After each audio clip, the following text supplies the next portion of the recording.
No, I don't have COVID again. I went to a hockey game over the weekend and then I started reading this book and I got too excited to start the script that I didn't want to wait for my voice to come back before talking about it. Plus, I don't know, I think it sounds a little sexy, right? I've got a lot of reading to get done before June because I'm going to summer camp and Rachel Gillig is coming too. I don't know or didn't know too much about her or her books aside from the fact that my best friend loved The Night and the Moth. So, since she isn't able to attend, I must make it my duty to consume all 3 of Rachel's books before I ship off for Philly. She told me to start with the completed duology, so I'm doing just that. So, strap in and experience One Dark Window as I did because as of writing this, I'm like 6 pages in and enjoying it way more than I thought it would. Let's hope it stays that way. Honestly, I was hooked from page 1. Listen to how this book opens. I was 9 the first time the physicians came to the house. My uncle and his men were away. My cousin Ione and her brothers played loudly in the kitchen, and my aunt did not hear the pounding at the door until the first man in the white robes was already in the parlor. She did not have time to hide me. I was asleep, resting like a cat in the window. When she shook me awake, her voice was thick with fear. "Go to the woods," she whispered, unlatching the window and gently pushing me through the casement to the ground below. I did not fall onto warm summer grass. My head struck stone and I blinked, dizzy nausea casting dark shapes across my vision, my head haloed in red, sticky warmth. I heard them in the house, their steps heavy with sinister intent. "Get up," called the voice in my head. "Get up, Elspeth." I pulled myself to a rickety stance, desperate for the tree line just beyond the garden. Mist enveloped me, and even though I did not have my charm in my pocket, I ran towards the trees. But the pain in my head was too great. I fell again, blood seeping down my neck. "They're gonna catch me," I cried, my mind lost in fear. "They're gonna kill me." "No one's going to hurt you, child," he snarked. "Now get up." I tried. Fiercely I tried, but the damage to my head was too great, and after 5 desperate attempts, the edge of the woods so close I could smell it, I fell onto the dirt in a cold, lifeless faint. This single passage does what a lot of modern fantasy doesn't, and I shouldn't be too hard on modern fantasy as a genre. In my opinion, it's getting better, but I can't deny that it was really rough there for me for a little bit. I tried reading the Hurricane Wars, for example, and oh my God, y'all. I cannot find a nice thing to say about the 60 pages I read of that stupid novel, and I don't want to just lay into someone like that. Like, it's bad.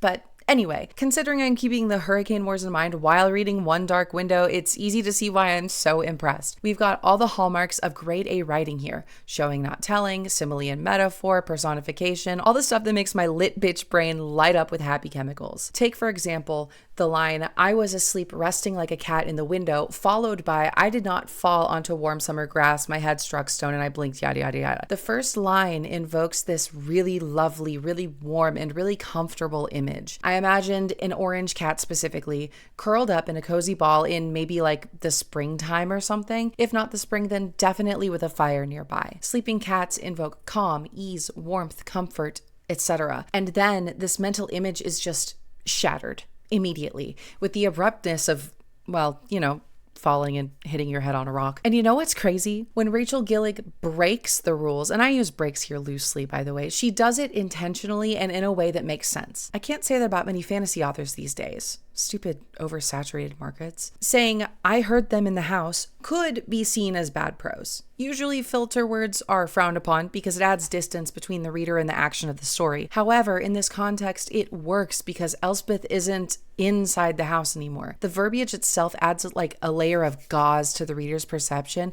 just as it does the characters. How cool is that? Back to the content of the book. Elspeth is sick with magic. When she was young, she contracted some sort of infection known for giving its patients magical powers marked by blackened veins. But magic is illegal or something, and so she has to live her life in hiding outside of her hometown of Blunder. On top of these magical powers, she can also communicate with this entity in her head called the nightmare. He seems to be this sort of otherworldly patron archetype of a character so far. I mean, it's only chapter 1. At this point, we don't really know how the illness is transmitted. It just seems to kind of show up as a, quote, fever in the night. After the little bit of exposition, we're pulled into the meat of the story. It's Elspeth's birthday, and she's going to meet her cousin in town to celebrate at her birth father's home. We get some amazing imagery while the main character's traipsing through the woods, from birds' wings stirring the mist hanging heavy in the air to the astringent sting of ant guts penetrating the taste of sweet berries plucked from a bush. All beautiful setups to really ground the reader in the moment. We're introduced more to this cousin Ione as the pair work their way further into town. And this is the point we're kind of just told about her, which I don't love. Listen, we were so different, my cousin and I. She was honest, real. Her emotions were mapped on her face while mine hid behind carefully practiced composure. She was alive in every way, proclaiming her wants and fears and anything in between out loud, like a spell of gratitude. She carried an ease with her wherever she went, attracting people and animals. Even the trees seemed to sway in accordance with her step. Everyone loved her, and she loved them back, even to her own detriment. She didn't pretend, Ione. She simply was. This is definitely something that could have been done nicer, at least. I mean, if you're going to tell your readers who a character is, maybe use some examples while we're in this narrator's inner monologue. Bring up, I don't know, all the friends she has, some recollection of the last holiday party where she was the center of attention in all her glory as the consummate hostess. Something like that. I prefer that more, but maybe that's just me. I know it's not, but still. No one seems to be aware of the extent of Elspeth's illness, as it were.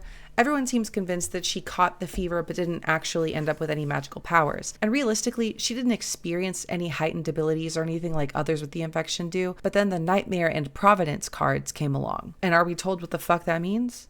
No, and good. The two young ladies encounter some destriers on their way to Elspeth's father's place. They seem to be soldiers tasked with disposing of other infected people, likely on top of their other soldiery duties. Elspeth suggests they might be this guy Orith and his capital P physicians. There's no elaboration, which is good, meaning I'm just assuming that they're the kind to just do heinous experiments or something on the infected, which of course brings up this implied theme of what's worse, death or torture, and I love it. So we arrive at Spindle House. We're introduced to Balian, who is some kind of servant. Unsure how important he'll be, but I sure hope he is, considering he's named. Then we meet Nerium, the wicked stepmom, and her two kids, Naya and Dimia. Everyone's just kind of apprehensive around Elspeth, which makes sense. It doesn't seem to be a secret that she was sick or anything. Nerium comments about how she dislikes the iris flowers that her husband, Elspeth's father, insists on decorating with. It's an exceptionally low blow because Iris was, Elle's birth mother's name. So yeah, typical evil stepmother shit. Turns out the family's invited to Equinox, so some kind of holiday celebration thing, at the king's place before the father, Eric, comes in. But Elspeth knows he's coming before anyone else because she can,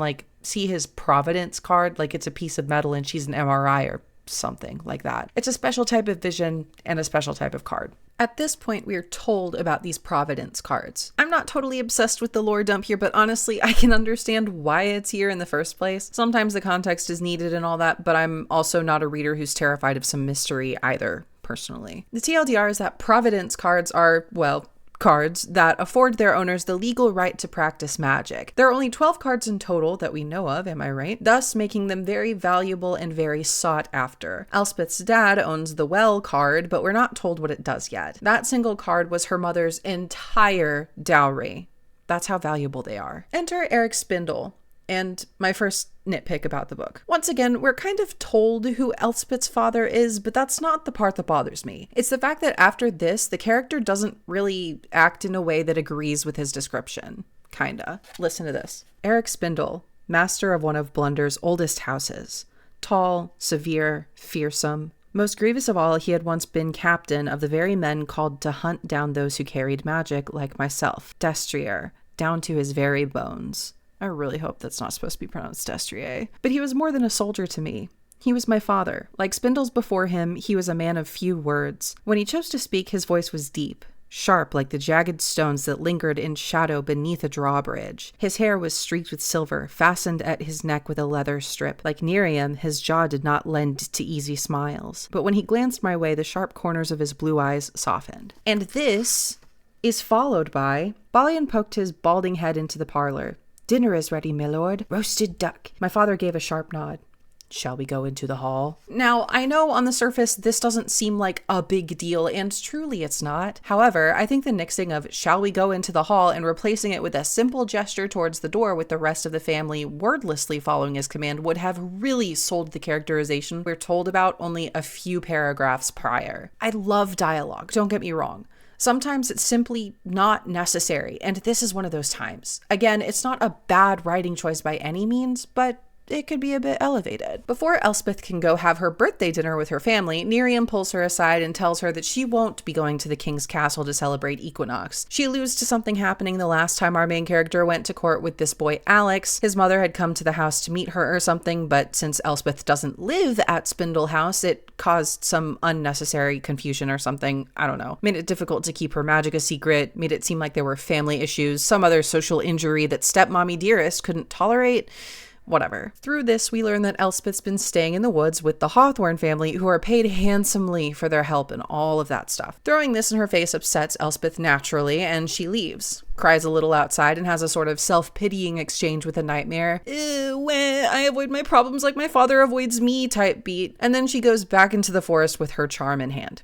I'm guessing the charm keeps her safe from scaries or something, but what if it invites them in, actually? That'd be fun. The next chapter opens with a flashback scene. Through it, we learn more about Elspeth's condition and what exactly happened between her and her father. When she took ill and her veins started growing dark, he basically just sent her off to live with her aunt and uncle in the woods. But it turns out the nightmare in her head isn't a result of Elspeth's magical powers. He didn't just appear in her head one day. It happened after her uncle brought home the Providence card called the nightmare. She touched it and I guess absorbed the energy of the monster drawn on its face, or rather the energy within the card that took on the image of the monster.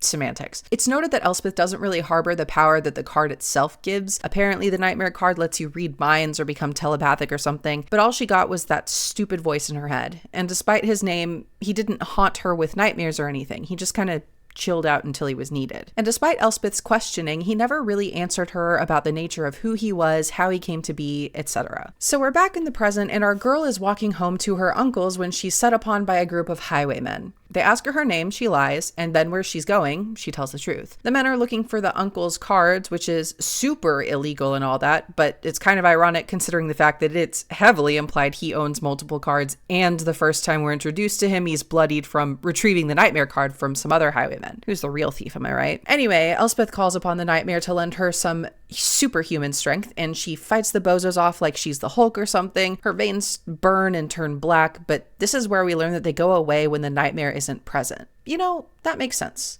After all, how else could she actually pretend to not be all infected and stuff? I'm glad that detail was tossed in there and also not elaborated on. Sometimes authors love to introduce a detail and then immediately explain its importance.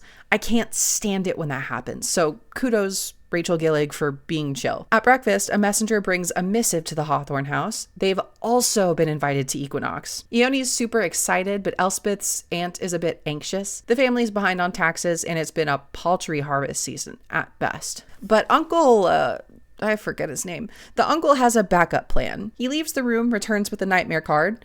Apparently no one in the family knew he possessed this card the whole time. He explains he was saving it for, quote, a rainy day while looking at his daughter. So yeah, bro was definitely, if not still, considering using it as a dowry. Possibly to marry Ioni to the king, maybe the prince. Perhaps doing so would grant him authority over his own brother-in-law and enact some kind of revenge for a decades-long slight against Elspeth's father? I don't know. That's just normally where stories like these go. I'm not mad about it or anything, just making predictions. This scene also gives us some insight into the uncle's attitudes towards those with magical powers. When the aunt explains how the creator of the Providence cards was gifted with magic, he expresses that he would consider the Shepherd King infected instead. And that's what show don't tell is meant to do. For the record. I know I talk about it a lot, but this is just the most straightforward example. The author doesn't say Uncle Hawthorne believes magic is a blight upon humanity. She implies it through his reaction to his wife's words. We get another flashback scene, only this time in the middle of the chapter.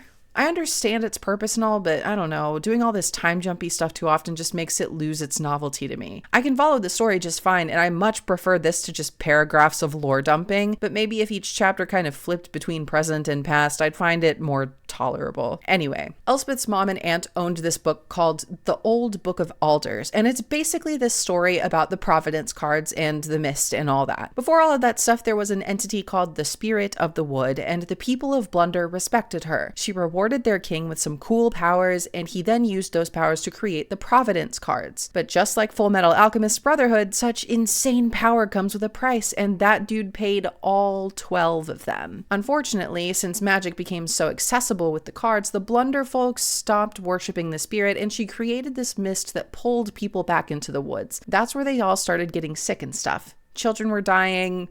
Yucky. To save his people, the Shepherd King entered the woods and returned with the old Book of Alders and one less card from the capital D deck. Within the book were instructions on how to defeat this mist, but unfortunately to do so you'd need all 12 cards, and with one missing, womp womp, missed forever.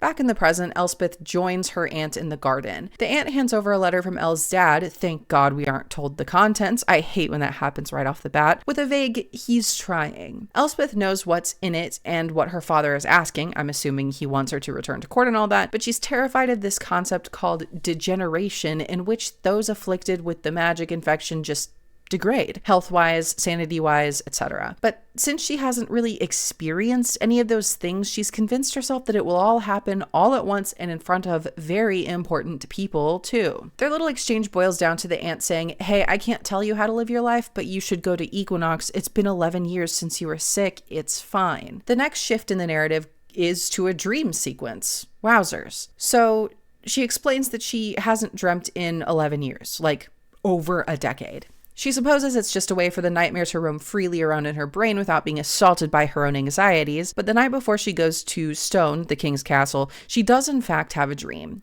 And in this dream, she ends up in some kind of stone building being retaken by nature or whatever. A knight lays on a table in the center, and when she gets his attention, she sees he has the same yellow eyes as the nightmare himself. Nighty Nightmare Man. Why did I write that? Nighty Nightmare Man gets defensive and is like, wow, okay, so you're snooping now, before whirling the dreamscape into Uncle Hawthorne's study. And then he starts to tell Elspeth the story of this man with the yellow eyes. There once was a girl, he murmured, clever and good, who tarried in the shadow in the depths of the wood. This guy likes rhymes, by the way. There also was a king, a shepherd by his crook, who reigned over magic and wrote the old book. The two were together, so the two were the same. The girl, the king, and the monster they became. And that's all we get. For now, of course. Okay, so you know how the book's been all, there are only 12 cards so far? That was a lie, I guess. There are 78 cards, 12 suits. Not entirely sure if the suits still matter aside from like 4. There are 12 black horse cards. Those belong to the Destriers. There are 6 wells, one of which Elspeth's father has, 2 nightmares, which is why Uncle Hawthorne's is so valuable, and 1 twin Alders card, the missing one. In this scene, we get confirmation that Uncle Hawthorne is going to use the card to obtain a politically advantageous marriage for his daughter. Elspeth, of course, points out to Ione that Prince Howth Rowan is a tyrant, and so is his brother. Ione doesn't necessarily agree. It causes some tension, and Ione stomps off. Later on, Elspeth's reunited with her father. Their exchange is cool but familiar. He asks her to stay with them instead of the Hawthorns, and she agrees purely because of the discord between her and her cousin. Stepbitch isn't happy. Oh my god. I was so mean. Stepbitch isn't happy to see her at court, of course. But as Elspeth's wandering around before dinner, she catches sight of this poor guy she led on 3 years ago, Alex. He hasn't even done anything wrong, honestly, and she just blows him off. He's just trying to be nice. And look, I am in no way saying that you owe someone attention or affection just because they're nice to you, but like, just tell the poor guy you're not interested, man. Dude's been sending her letters and everything. Just tell him you're gay or something. I don't know. Alex, for all intents and purposes, seems like a sweetheart, if not just a smidge eager, and I feel bad for him. Anyway, she blows him off to go sit with her family, but Emery Yu, one of the king's nephews, sits beside her and strikes up a conversation, making sure to pour the pair plenty of booze. With all the stress and worries of the day mixing with alcohol, Elspeth eventually has to leave the dinner. And of course, Emery insists on taking her to her room. Uh-oh. He starts acting weird. Not even necessarily sexual even. He just tries to grab her arm, almost maybe threatens to push her over the staircase railing, and he says some really weird shit. Like, I see you, Elspeth Spindle. I see a pretty maiden with long black hair and charcoal eyes. I see a yellow gaze narrowed by hate. I see darkness and shadow, and I see your fingers, long and pale, covered in blood. Elspeth tries to get away, but Emery holds fast. And just when it seems like their altercation is going to reach a critical point, a cloaked figure swoops in and pushes Emery down the stairs. This man turns out to be none other than Raven Yu, the current captain of the Destriers. He apologizes for his brother's indiscretion and shows her to her rooms. The nightmare doesn't like this guy, though who does the nightmare like anyway?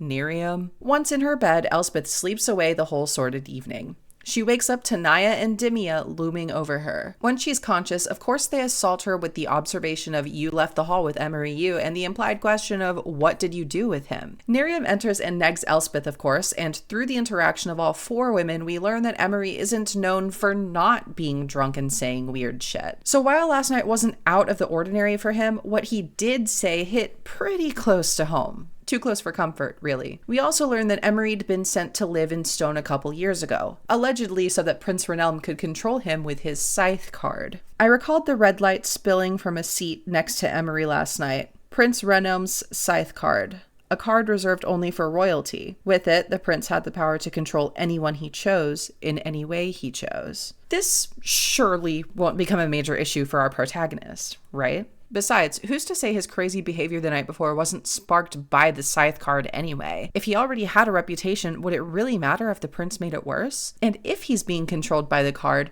to what extent is the prince actually doing it? Could the card be going rogue? Anyway, later on, the men go out hunting and the women take a walk through the king's gardens. Elspeth notes that 2 people in the crowd have prophet cards that glow gray, and 1 has a maiden card which glows pink. The nightmare, as per usual, speaks in rhyme about being wary of the maiden cards, or those who have them. For some inexplicable reason, Elspeth gets this overwhelming desire to see Ione and make a repair with her. She only finds her aunt instead and ends up asking a very interesting question. Has anyone else survived the fever without being caught? Naturally, Aunt Hawthorne is like, doubtful. Ione returns from wherever she went, but she's different. From her pocket radiates a gorgeous pink color. It appears she's met with the prince and was gifted a maiden card. It seems to be implied that maiden cards are used to turn its users into insanely beautiful people, but obviously there must be a caveat to that because who wouldn't want to look more beautiful, am I right? Elspeth drags Ione off to have a chat and begs her not to use the card, to not marry the prince. She goes on a spiel about how gorgeous Ione is with all her imperfections, and she won't be her anymore if those all go away. The nightmare recites a poem implying that the prince will have a maiden card holder either killed or turned heartless, maybe both. Probably both. Side note, there is this amazing line in the book here that I feel I need to share. I turned a corner, the 2 of us hidden behind the hedgerow. The air smelled of dying roses, so fragrant they could almost mask the scent of their own decay. Now, I don't know how many of you have smelled decaying roses before, but it is frankly not a very pleasant smell. When I read this, I legitimately grimaced at the thought of it, but to imagine flowers that smell so strongly they can cover that smell, incredible. But anyway, this scene culminates in Ione asking Elspeth if she loves her. Of course, Elle answers in the affirmative, and then this happens. She took a rattling breath, then another. Then, slowly, as if bolstered by an invisible force, Ione's gaze grew stronger. Harder. Still, her voice shook. Then let me make my own choices. So she used the card. Dang. While Ione goes off to join the ladies again, Elspeth runs away and sulks under a tree. There's an exchange between her and the nightmare where it is confirmed that the maiden card isn't just for achieving beauty. There is a cost, but we don't really get what that is yet. The internal argument is interrupted by Raven Yu approaching with the other nightmare card in his pocket. Now, I'm assuming that Elspeth can tell the difference between which nightmare card is which, because really, who's to say that he doesn't have her nightmare card? Who's to say Uncle Hawthorne didn't give his to the prince, who then gave it to Raven? Of course, he, quote, should have had it on him the night before if it was the other nightmare card, but Elspeth didn't notice it. I guess we could assume she was too drunk and distracted to tell. I don't know. I'll take her word for it at the moment, but who knows? Maybe she's not a terribly reliable narrator. So anyway, Raven pops up. He asks about Elspeth's hands. She'd cut them on some thorns and such, but of course this is only a ruse to ask her why she had been traveling alone in the forest a couple weeks prior. And how the hell would he know that she'd been traveling alone in the forest a couple weeks prior? Well, he's the one who held the knife up to her. An interesting debacle. Elspeth had indeed assaulted a destrier, and Raven had been highwaymanning. Both crimes are punishable by death, so no one can really tell on the other. That being said, I'm sure Raven has much more sway as far as legality goes as the destrier's captain. She bolts, trying to get away from him, and he gives chase. She stumbles and falls after he enters her mind to speak telepathically, but doesn't notice the other nightmare. Yada yada. Through this tussle, her sleeve rips and displays the black veins on her arm. Another side note here, this is the third or fourth time tributary is used to refer to these black veins, and it's getting kind of old now.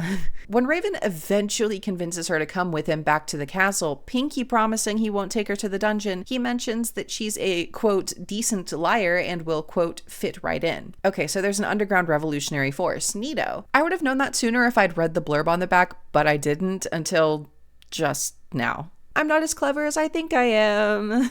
The final exchange in this chapter, though, was so hilarious. I'll come, I said, so long as we don't go through the garden. My thoughts flew to Ione. I want to avoid the women in their Providence cards. We'll take an eastern entrance. Then, as if he'd just heard me, Raven turned his head. How did you know there were Providence cards in the garden? I do really enjoy the way Rachel Gillig writes Raven. He's so pooky, so dark and mysterious and smart. You know, like his namesake, almost like that's the point, bees. So they return to the castle and Raven takes her to a super secret room with 2 stags on the door. 2 dogs immediately accost Elspeth, because of course they do, and Raven pulls them off of her before going to fetch some people. He returns with his sister, Jesper, and a physician, Philic. Philic asks questions, and through this, it's reaffirmed that if there's degeneration associated with Elspeth's quote-unquote power, she hasn't experienced it yet. Someone knocks on the door in a super secret knock, and in comes Renelm Rowan. As it turns out, he was also present at the Highwayman incident a fortnight ago. I am loving this, by the way. I'm not saying I need a Raven Elspeth Renelm fanfiction, but... oh, who am I kidding? Yes, I fucking am. What would the ship name be? Raynelm Spith? Yeah, that works. So the 3 quasi-captors leave momentarily, and Raven returns, blindfolds Elspeth, tests out her power of sniffing out Providence cards like a drug canine. She answers them all correctly, even the fake twin elders card, which I only mention because it's a fake, and that will most likely become important at the most critical point of the book. Someone assumes they have all the cards, when in reality the most important one is deemed false, etc. Gives them time to apprehend the would-be authoritarian or something, I'm sure, but we'll see. Elspeth strikes a deal with Raven. On top of keeping his secret as he keeps hers, she'll help him find Providence cards if he doesn't out her family or use his nightmare card on her again. Later that evening, it's time for the Equinox feast, and as Elspeth is freshening up, she gossips a little with her half-sisters about Ione's maiden card and what it implies about Uncle Hawthorne's finances. When the family enters the Great Hall, Elspeth at the back, Renelm makes it a point to single her out before escorting her into the throng of other nobility. Hawthorne approaches them, taking a very keen interest in Elspeth, which of course she hates, before Renelm whisks her away and then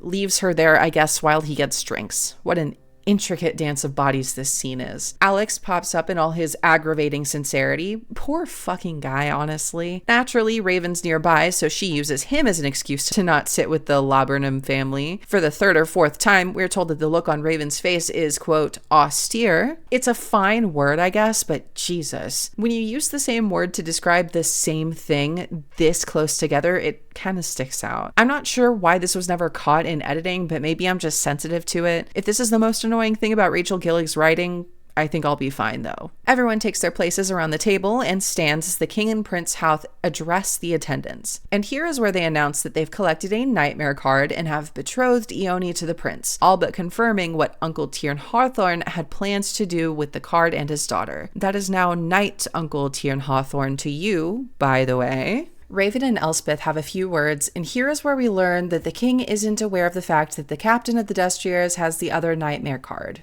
Scandalous. And of course, Elspeth is like, bro, what the hell? You need to tell me everything right now or I'm out. And So he does. After the dinner, he brings the lovely lady up to his chambers, and he is just like me. Books were strewn across the floor, some stacked, others lying face down, their pages splayed like the wings of a dead bird. So too were the captain's clothes. Tunics, jerkins, cloaks, all lay in heaps on the floor. Others were draped upon the backs of chairs and the frame of his wide, sparsely blanketed bed. He uses his nightmare card to, I guess, project into his compatriots' minds and set up a meeting later on in the cellar. As Elspeth's about to leave, a couple people pass by the door talking about Emery and sedatives and such. Naturally, Raven has to stop her from opening the door fully and risking their secret society. And they're really close. And his hand is on hers and his fingers on her lips. Sexy.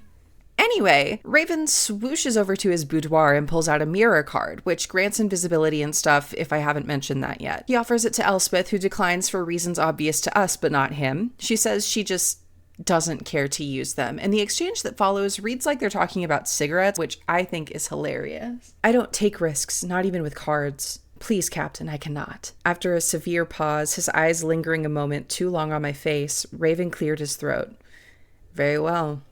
You don't mind if I do, will you? Anyway, Raven uses the card. No one can see him, not even Elspeth, except for the glow of his card, of course. And with that, the two set out for the meeting room. Who should they run into on the way but none other than the wicked stepmother? She has some really choice things to say to her stepdaughter. Little does Nerium know that Raven bears witness to this whole thing. I'm sure that won't come back to bite her, eh? After this, Raven and Elspeth show up at the meeting room where she finds his parents have joined the table. They are also in on the whole ordeal. They can't really trust her yet, not fully, so they're going to test her. Raven, his parents, Renelm, Philic, and Jesper all sit in chairs with Elspeth in the middle. Renelm uses his scythe card, which effectively influences its target to want to do whatever Renelm wants them to want to do. So, the scythe card won't make you hurt yourself, but it will make you really want to hurt yourself so badly that you can't help but just do it. So Renelm basically does that, but with, not lying, but also with hurting herself. He makes Elspeth slap herself around, and it's a big deal. She answers all their questions honestly about who she is, how she survived as an infected thus far, etc., up until Renelm asks about her crazy superhuman strength. What's she gonna do? Expose the nightmare in her head? She asks the nightmare for help. In her mind, of course. And this is when we all learn that the nightmare can shield her from the influence of cards. Once the group is satisfied with her answers, they finally let her in on what the hell is going on and what they're trying to do. With the deck of cards, the king will lift the mist, regaining ownership of Blunder from the spirit of the wood, and we will be able to cure the infection. But as the old Book of Alders so loves to remind us, nothing comes for free. Now that my father has the nightmare card, he needs only two things to unite the deck: the Lost Twin Alders card and blood. Infected blood. And he's going to kill Emery to get it. But apparently that's not all, because Raven's dad Fenrir says so before squirreling that nugget of information away without any elaboration. Cool. We like that here, by the way. I'm just pretending to be offended. Elspeth pipes up with a really good question. Whose infected blood will you use to unite the deck, if not Emery's? I asked, twisting my hands in my skirt. Someone close to the king, Raven said, his shoulders tight. Someone who has committed great wrongs. So that's going to be Hoth, right? So everyone sends Elspeth out of the chambers while they discuss some next steps. After eavesdropping a bit, she learns that they'll make a plan to have Raven court Elspeth. It's the best pretense they have for keeping her at the Hughes Manor while they secretly do secret stuff. And I was so jazzed about this because goddamn do I love a fake dating trope. I don't care. It's one of the best. Don't try to psychoanalyze me on this, okay? I don't think the only way someone could ever love me is by forcing themselves to pretend like they do first. I don't think I'm inherently unworthy of love. No way. And I definitely haven't romanticized the daily battle with my own self-worth that I have, hoping that one day someone will come along and quell the conflict within me so fully that I finally feel at peace for once in my life. No, that's crazy talk. Anyway, it's around this part of the novel that I noticed the epithet, the captain of the Destriers, being used for Raven a lot. Yeah, that's what he is. Yeah, that's his title. It might be cool and artsy if he slowly becomes just Raven as the story progresses and their feelings for each other bloom. So if that's the direction Rachel Gillig is taking this, I'm on board. But right now, as I'm reading, it's just a bit too repetitive for me personally. So Raven and Elspeth make an appearance at the equinox festivities together, purely for public relations purposes, before he takes her to see Emery in his chambers. During their little walk, Raven says that they need to do the whole card sacrifice dealy before the solstice because that's when Emery will have degenerated so much that he's likely to die, which I love because not only do we have our problem, we also have a timeline. And if this world is anything like ours, that gives them, 3 months? And if that wasn't an urgent enough problem, we are introduced to another problem. Emeryu is missing from his chambers. They run out and go looking for him when they run into the king, who obviously takes notice of Elspeth. Some pointed words are exchanged. It's just an awkward encounter in general, understandably so, but Elspeth has to do the thing, which I find kind of annoying. I felt it again. Raven used hesitance. His discomfort when the king noticed us together. Was it the lie that bothered him, pretending to court me, or was it me he could not stand?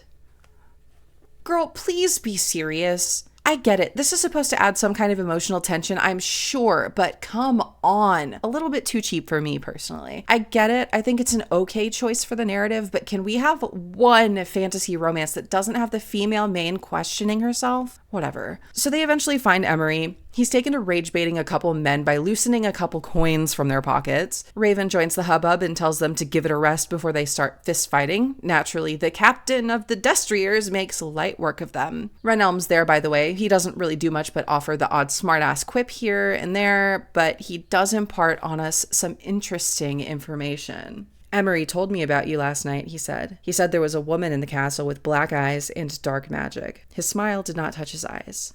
The poor boy was too excited. He's never met anyone else infected before. Anyone besides his brother, that is. So, Raven's infected, which told me, at least, that the sacrifice, the person close to the king who's committed great wrongs and must die to save the infected, will indeed be Raven Yu. Oh, how juicy. And what's Raven's magical ability, you ask?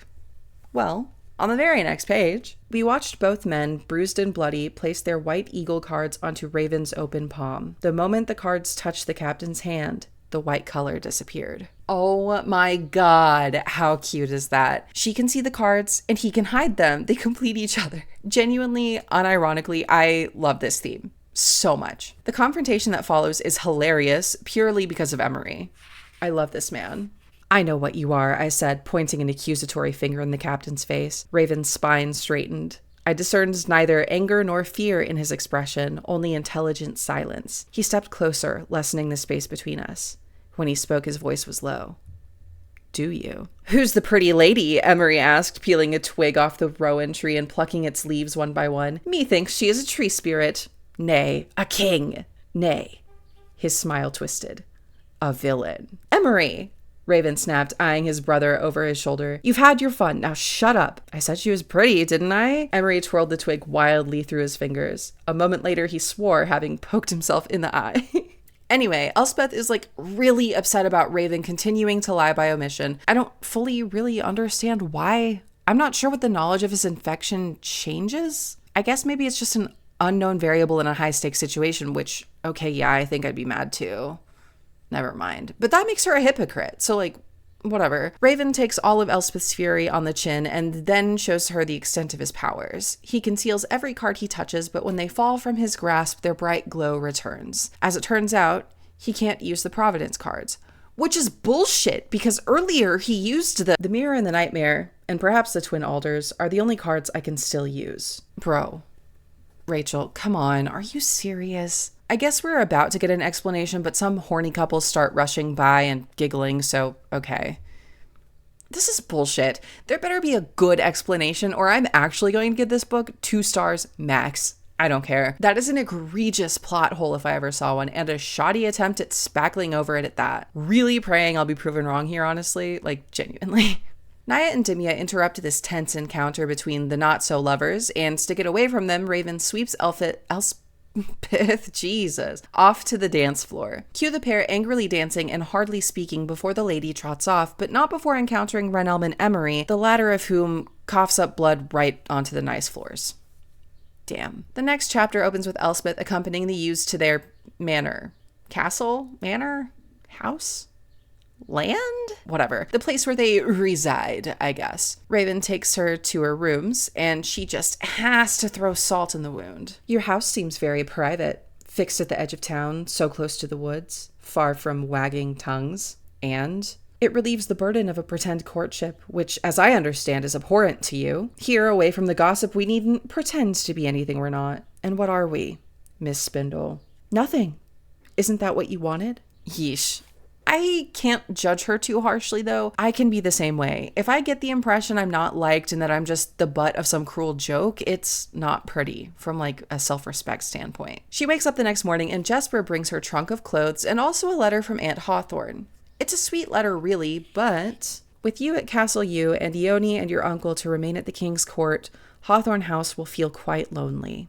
I find myself wishing I could set the clocks back, that we had decided not to attend Equinox and everything had remained the same. She's definitely going to die, isn't she? Maybe she'll become infected. Maybe at the apex of this story where Raven's about to sacrifice himself for the greater good, Elspeth's aunt will step in. She'll say her life's been long enough anyway or something. I'm taking bets now. But of course, that's not all. Jesper's also come to talk about some plans. Another family, the Pines, will be joining them for some tea later on. They suspect the father has an Iron Gate card, so if they can make it nice with the mother and daughters, bada bing, bada boom. And that's exactly what happens. So the family goes to tell Fenrir, the head of the household. Jesper's set off to notify her brother back at Stone. Then Elspeth and Fenrir have a conversation where we learn that they plan to use Orith Willow to satisfy the blood requirement for the mist banishing. Yeah, apparently the head of the a-hole physicians is also infected. And the king knows, and he's kept him around because the physician's magical powers are helpful for his own causes. Orith can see the infection in others' blood or something. Everyone and their fucking mom is infected, it would seem. It's not unreasonable, though, for yet another infected to be among the king's ranks. I mean, okay, I know you can't see me doing this vague gesturing, but you know what I'm implying. So I guess with all of this in mind, Raven wasn't talking about himself earlier. Bummer, kinda. But I like this alternative too. Fenrir has the family's collection of cards brought in. All of them are accounted for aside from 3. The Twin Alders card, duh, the Iron Gate card, which they're about to go get, and finally, the Well card. Bum, bum, bum. And just like that, Elspeth narks on her own father.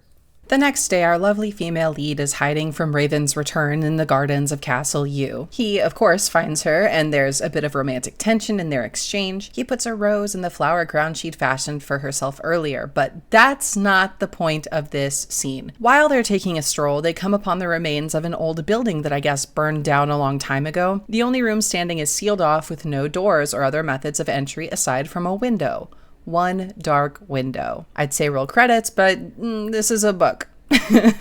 Anyway, Elspeth's nightmare really wants to go in there for reasons I'm sure we can imagine given the previous dream sequence about an armored figure being housed in a stone building that nature is slowly reclaiming, but she doesn't listen and walks off. She and Raven talk a little bit more about the cards, and she asks what toll his nightmare card has taken on him, and his response is so emo. It's hard to explain, he said, running a hand over his jaw. Most of the time he doesn't say anything, but when he does, it's like he knows everything I've ever thought, ever feared. He taunts me, telling me I'm going to fail, that my efforts are meaningless. His gray eyes met mine, but it's just a voice, not a creature at all, because when he speaks, relaying my worst fears over and over in my mind, it's not a stranger's voice, he said quietly.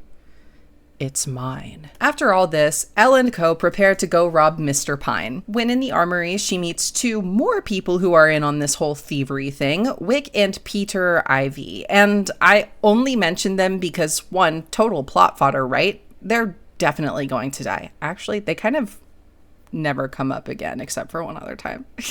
And 2, Rachel, what is it with you and using Y's in names? Now, I'm sure most people are just listening to this video in the background, so let me just host a little spelling bee. We have that Alex guy, right? Alyx. Then there's Raven. Ravyn. his sister Jesper, Jespyr, and now Peter, Petyr. Fantasy names are so fucking ridiculous, man. And what's hilarious is my friend who told me to read these had listened to it on audiobook, so she was not immediately aware of how insane these names actually are. Since I can't do audiobooks because my auditory memory fucking sucks, I'm more or less forced to witness the nightmare that is fantasy names. It's gotten ridiculous on the whole, but 4 names in one book? Come on. And we aren't even halfway through. About 10 pages off from halfway, actually. And also, okay, I know that I was just annoyed about this thing because of Peter being introduced, so my brain was primed to be annoyed, but at the beginning of every chapter, there's a poem. It's presumed that it's from the Book of Alders and stuff, and they're kind of like limericks. There's a cadence and rhyme scheme to it, but beginning on chapter 14, these poems become quite hit or miss, and I get the impression that these were sort of added at the end when deadlines were tight, and they figured that good enough would be fine. And I mean, it is, but when the cadence doesn't fit or isn't completely natural, it just bugs me. You know? I mean, I guess I could spin this as, OMG, it's just a way for the author to allude to degeneration, but I don't think I fully believe that. I guess I'll have to come to that determination by the final chapter. Okay, so back to the story. I'm sure you've all had enough of my discerning tastes by now.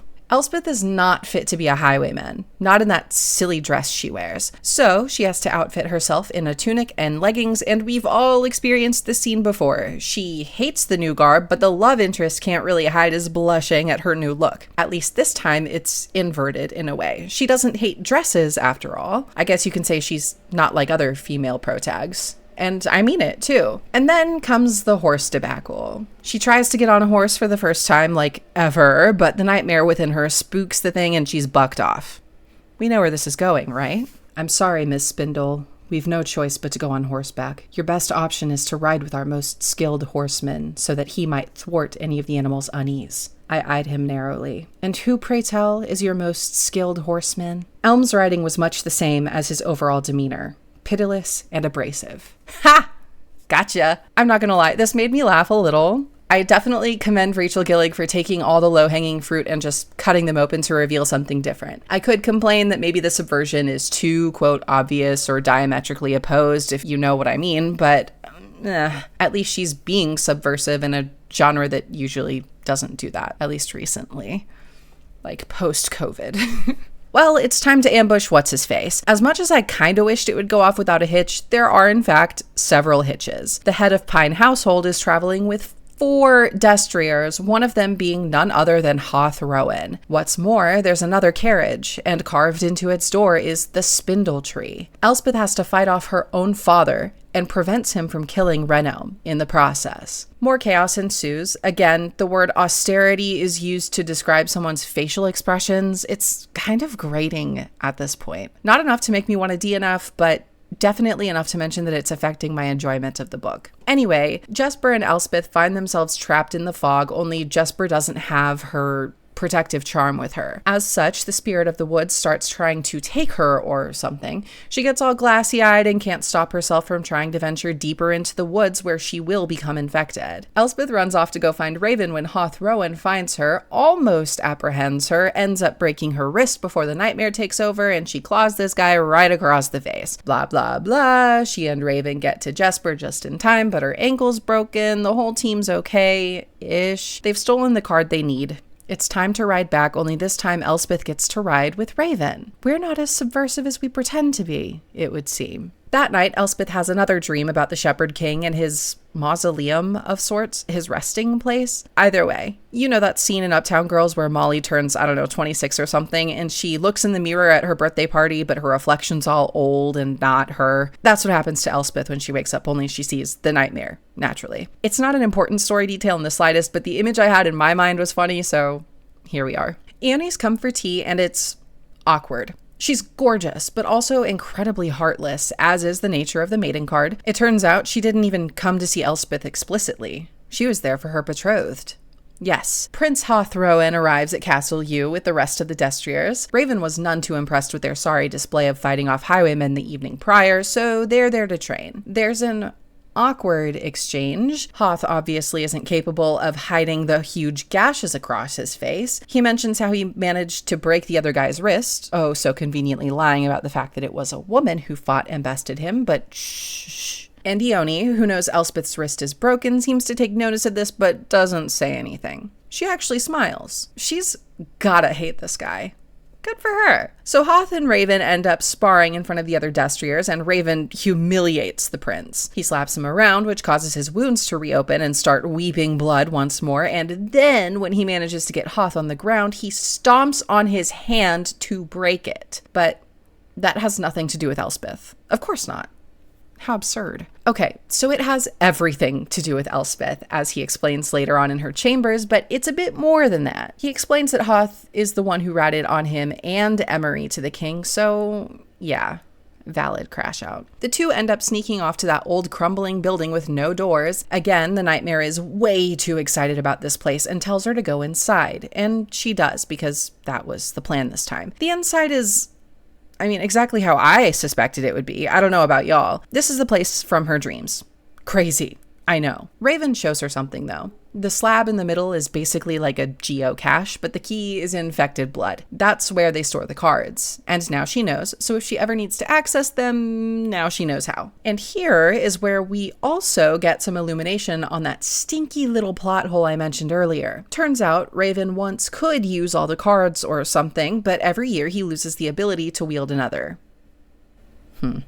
I guess I'll buy it. I am capable of suspending my disbelief, and the explanation is sound enough, but damn, I kind of don't like that explanation too much. Anyway, they start making out hot and heavy, and it is good. Up until Elspeth sees a vision of the nightmare/shepherd king in his golden armored glory, and it scares her. Fucking cockblock. I had to laugh at this part, honestly, because I just don't feel like it was necessary to be so explicit here, but the author does confirm to the reader that the nightmare card houses the soul of the shepherd king. My youth came slamming into me. I saw myself as a little girl poring over my aunt's copy of the old Book of Alders fixed on the nightmare card's page. So certain had I been that the creature in my mind was an embodiment of the card itself, the monster on its cover matching him entirely, that I had failed to understand what was written just a few pages prior. But it felt incomplete, my collection yet whole, and so for the nightmare, I bartered my soul. I put a hand to my mouth, fingers shaking. My voice came out hollow, but that would mean I absorbed your soul when I touched the nightmare card, which makes you the Shepherd King. This rhyming part was introduced to us first at the beginning of chapter 10. So we've been sitting on this for 12 chapters on top of all the other implications of exactly where this was going. I don't want to make anybody feel stupid if they didn't connect the dots in their head prior to this. I am very aware that there are people who just turn their brain off to read and thus need the big reveal explained to them. Let's be real, they'll forget about it after they finish the book anyway, but I don't know, I just don't like it. It's not necessary. I don't even feel a smug sense of superiority for, quote, figuring it out anymore. It felt explicit enough already. Did we really need this regurgitated to us? Personally, I don't think so, but whatever sells copies, so maybe I'm this stupid one. Philic Willow wakes Elspeth up the next morning when he finds her laying in a field. Turns out she's sleepwalking now. He brings her to his office, offers her tea, rewraps her wrist, and they have a sort of conversation that definitely implies that the true heirs to the throne, the Shepherd King's descendants, are the Yews. It tracks, given the surplus of imagery around the castle depicting a golden knight, but he pulls a "that's just a theory" card and sends Elspeth off. She and the nightmare have a bit of a quarrel, and she realizes that she actually has been degenerating. Every time she calls upon the nightmare for help, he then takes that much more of her mind. "I told you, child," he said.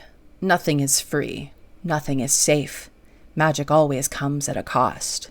"Yes, but I didn't realize that meant you were taking control of my body, my mind." "I'm not taking anything, Elspeth Spindle," he hissed, claws flashing, suddenly vicious. "I cannot take. I am capable only of what I am willfully given." He slinked into the darkness, hasty to be away from me. "Remember that, when you finally have the courage to admit it. In the end, I took nothing you had not already given me." I like that as a theme. A lot, I can't lie. There's something about the notion of like Fey rules, more or less, monkey's paw stuff, you know? Yeah, everything comes with a cost, of course, but this seems to go deeper than that. It's not just some cost you begrudgingly pay, it's a cost you freely give because you're not cognizant of the price until it's too late. Then you've got buyer's remorse, but how can you really be that mad? It's what you wanted after all. It's what you asked for. Elspeth is, for some reason, mad at the nightmare for this, even though she was raised on the whole old Book of Alders and shit. Like, realistically, she should have known the whole time. Maybe she just thought herself special because her father took pity on her, which is tragic and doomed, and I like it that way. So anyway, today is market day, and I guess people customarily wear masks? I'm assuming this isn't just some kind of true market where people buy goods or whatever, but if it is and Gillig just needed an excuse to make Elspeth wear a mask so her father or someone else can clock her as one of the highwaymen, dude. Okay, so that theory's immediately proven unlikely to happen because her mask covers her eyes and not her nose.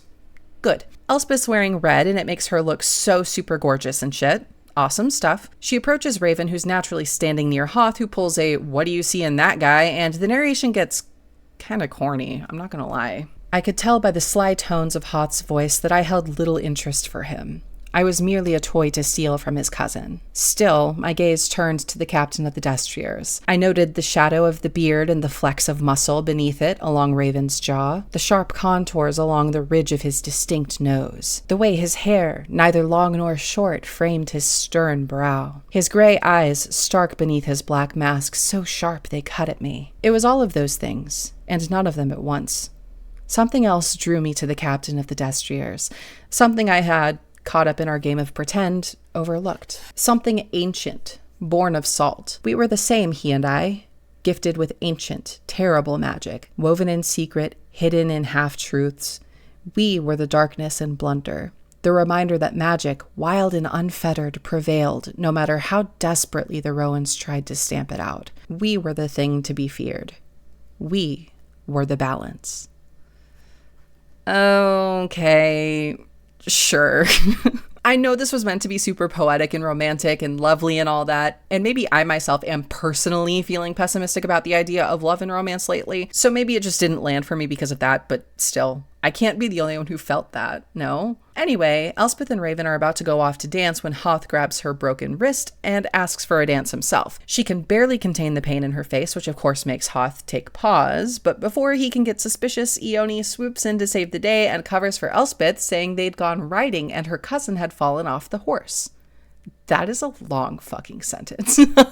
The engaged couple trade a lukewarm glance at best, but thankfully Elspeth is pulled away before it gets more awkward. There is a lot of shuffling around in this chapter, which makes sense since it's like a whole festival of sorts, but I don't really think much of it's important aside from Renelm being suspicious of Elspeth and some Destriers pulling the parents of an infected child into the square to be made an example of. Yeah, they'd been hiding their child who was infected. This naturally really highlights the cruelty of the prince. Around me, blunder citizens were frozen to the cobblestones. Their faces were drawn, colorless. Some had tears in their eyes, others hardly seemed to blink.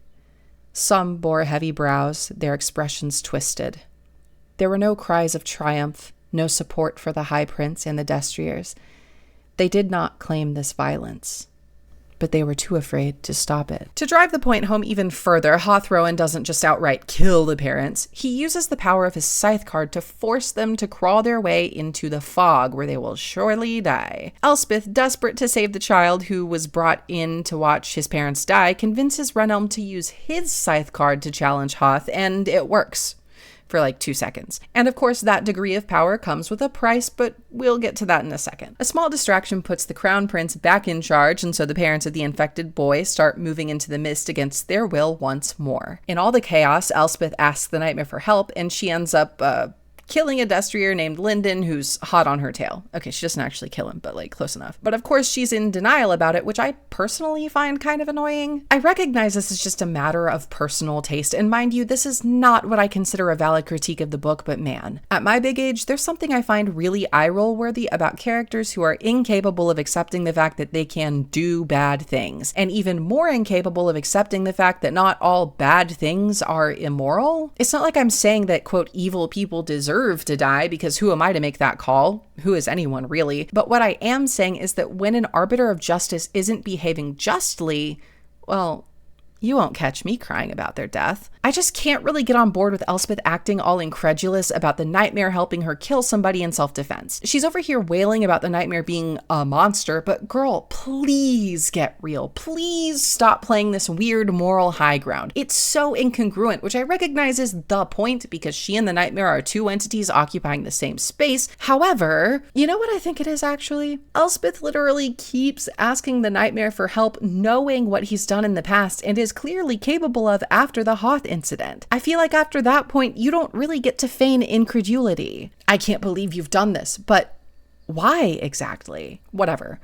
We gotta move on if I have any chance of finishing this video by the end of April. The group links up and Renelm is clammy with a nosebleed that will not cease. Rip Renelm, it was nice knowing you. Raven accosts Hoth over his public execution because it was out of line. Apparently, the prince is supposed to get permission from the captain of the Destriers or some such thing. They have a little face-off of egos, and then the treasonous lot go on their way. Only to learn that Emery's escaped his place at Stone and found himself at Castle U.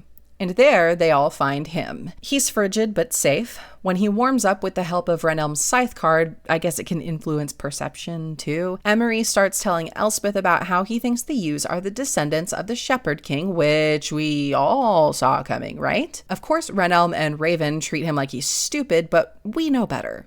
And Elspeth knows better too. How the hell didn't she catch on before this anyway? When the family's sitting down to dinner, there's a rather harsh exchange of words.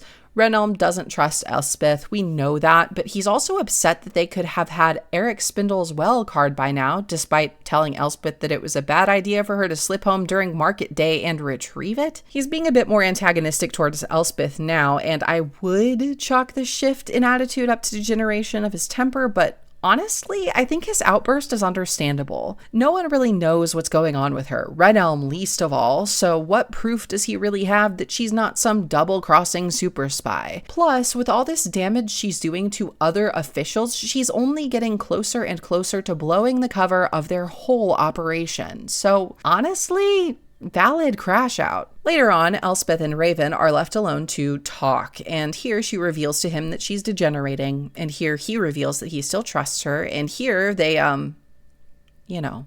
The more intimate scenes in this book, by the way, are nicely written. There's only 2 of them. No mention of rods or wet folds.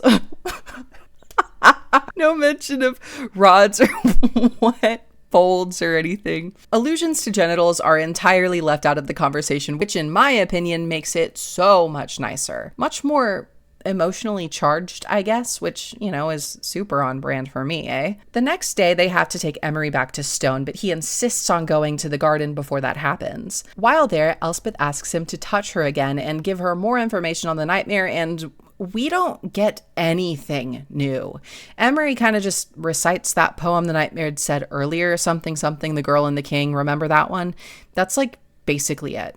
And I'm starting to get annoyed with this story, rehashing the same details as if we didn't catch them the first time. If I want to be generous, I guess I can say that this is a normal thing for a scared young woman to want to do, you know, seek reassurance or potentially more information. It's not really her fault that there isn't any, but narratively, I see what's going on. We're getting bashed over the head with it. The poems now are just god awful. At this point, it's like 4 or 5 sentences with the first and last being the same one. No rhyme scheme, no meter, no anything. And you know how earlier I was like, well, I guess maybe if the quality is supposed to get worse, then it would be a literary parallel to the concept of degeneration. Well, that's not the case. It's truly just random. Seriously, if the quality of your pre-chapter passages can't stay consistent, then you should really just nix them. It's so infuriating to me. I know most people probably don't give a fuck, but I do. Elspeth wakes up in the old stone building after sleepwalking again, and I'm officially pissed off. So while in her slumber, she dug up some dirt around the base of the big stone in the center. Upon closer inspection, she discovers it's not just a magical stone that hides Providence cards, I realized, terror thick as mud as it crept across my heart. The chamber was at the edge of the cemetery, and the stone was a marker. A gravestone.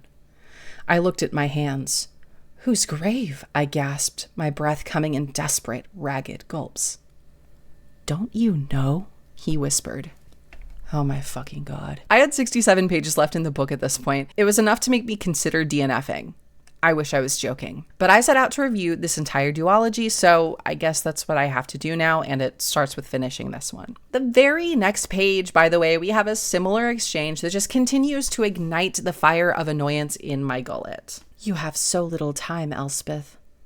What the hell does that mean? Elspeth, stop being stupid immediately, for the love of God. Oh, shit, right. For the love of the trees. I do actually like the use of trees as an expletive in this universe.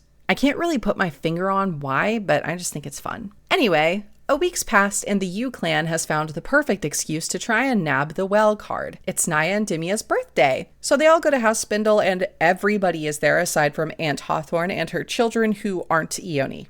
Tracks, sadly. Once inside, the sneaky sneakers formulate a game plan to assign floors to search, except the 6th, because apparently Elspeth's father doesn't go to the 6th floor anymore. That doesn't sound like a good enough reason to suspect it could be a hiding place for a Providence card.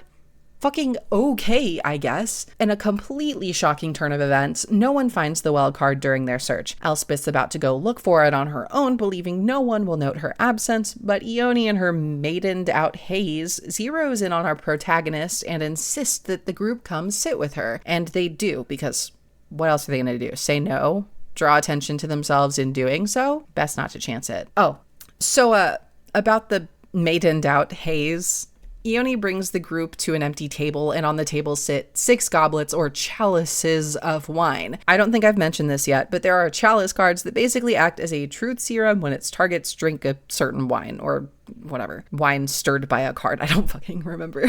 And I'm sure you all know where this is going. Hawthorne joins the table and relinquishes his scythe's control from Ione. Yeah, it turns out it wasn't her maiden card.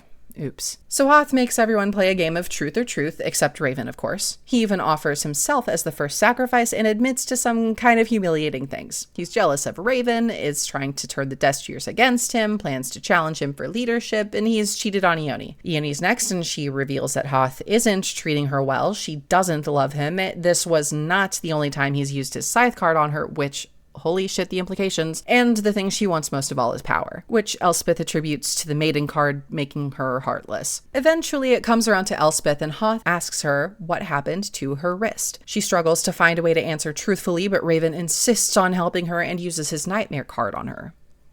Not good. Her own nightmare jumps in to yell at Raven when he doesn't get the fuck out of her head at her first request, and the connection is severed so severely that Raven falls from his chair. A bunch of chaos ensues, and Ione silently untaps the chalice card. Now relinquished from the grasp of the card, Elspeth vomits blood and passes out. Turns out, when you don't tell the truth serum turns into poison. Damn. Honestly, great scene, amazing chapter. I liked that one a lot. The next morning, Elspeth awakens with Raven at her side. Basically, she lets him into her mind this time because it's the best way to answer all the questions he has. Everything we know up to this point is rehashed yet again, and they'd keep going if the king hadn't demanded the Destrier's presence downstairs. So the Corvid-esque man must away. A few minutes later, Eric Spindle enters her room and presents her with the well card, implied to be for her dowry since her courtship with Raven is going so well, but he tells her she doesn't have to give it to him, that he just wanted her to have it since it was her mom's. That kind of thing. But before it can get too mushy, he leaves, which is a much better characterization of him than the one we got earlier in the book, in my personal opinion, but tomato schmishmato. She catches Raven on his way out, bringing up the rear of the Destriers. She lets him in on what happened, and they have a tender exchange of, "I'm so sorry, no, you don't need to, it's my fault," whatever. I wouldn't usually mention this, however... the last sentence of this chapter reads, "Had I known they'd be the last words I'd say to him aloud, I might have chosen them differently." Oh, hell yes. I'm invested again. Let's do this. Later on, when Elspeth's resting in the parlor, her uncle comes in seeming hella sus. Says her aunt's waiting for her in her room, looking for her. Yeah, right. It's Hawthorne. He brutalizes her, ties her to a chair, lets in Orith Willow, that physician guy, and Elle asks the nightmare for his help one last time. It's morphin' time. They morph as one, take down the baddies in one of the coolest fight scenes I've read in some time, honestly. I'm talking about crushing skulls with bare hands, degloving a whole hand, like literally degloving. It was epic. And then Elspeth dies. leaving the Shepherd King to inhabit her body and continue living. The final chapter is in the third-person perspective, understandable given our access to Elspeth's narrative has now expired. Now the Shepherd King animates her body, and deep in the dungeons of stone she makes a wager with King Rowan. If Emery is given back to his family, the true king himself will show the false king to the Twin Alders card. King Rowan nearly choked on his words. "The Twin Alders has been lost for hundreds of years," he said. "What makes you think you can find it?" Elspeth lowered her voice to a whisper, her spine twisting as her yellow eyes narrowed, wicked and infinite. "The Twin Alders is hidden in a place with no time, a place of great sorrow and bloodshed and crime." Oh God, not the fucking rhyming. "Betwixt ancient trees, where the mist cuts bone deep, the last card remains, waiting, asleep. The wood knows no road, no path through the snare. Only I can find the Twin Alders, for it was I who left it there." The end. For now. Rating this book is going to be a bit hard for me. Overall, I enjoyed the book, but there were some stupid moments that really ruined it for me. Mainly the main character acting like a fucking clueless asshole. I can't stand it when the author has their characters just ask, "Huh? What?" over and over so that they can spoon feed us the conclusions that we as readers should be coming to ourselves. At the same time, not every book has to be an exercise in using common sense, I guess. A non-zero number of readers seem to take delight in just looking at words and joking about how they, quote, "don't remember anything about a book they say they loved." What the fuck, man? Ultimately, to each their own, I guess. There's no right or wrong way to read a book, but I fear that reading to consume rather than enrich does a huge disservice to not only the art of storytelling, but to the art of the human mind also. I'm not saying we should be reading literature denser than osmium to be true readers, not by a long shot, but what I am saying is that we owe it to ourselves to at least give cognition a fighting chance. And we can start by not restating the already obvious conclusions drawn from the text. Once, okay, sure. Fine. Twice, I don't know. I guess if the character's explaining it to another character, but do we truly need to be witnesses to that exchange word for word as an audience? I don't think so. Thrice? Okay, no. Actually, fuck off. But this book does it no less than 4 separate times.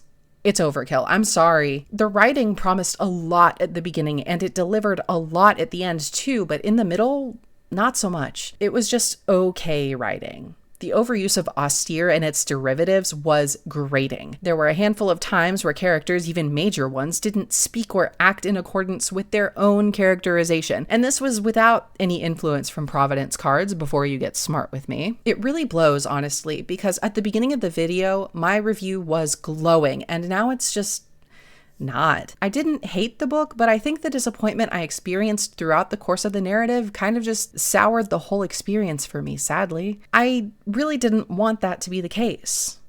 But I'm not a total asshole. I know that One Dark Window is Rachel Gillig's debut novel, and I know that debut novels tend to fare poorer because of the general lack of experience, funding, etc. So I'm not giving up on her yet. And honestly, if this was her only book, I wouldn't totally give up on her either, just for the record. The bones are there. I can see them. They're so strong and full of calcium, but the flesh could use just a little more work. And that is why I must give One Dark Window a 3 out of 5. It's perfectly just above average, and I might just read it again one day. And that's One Dark Window. What did you think?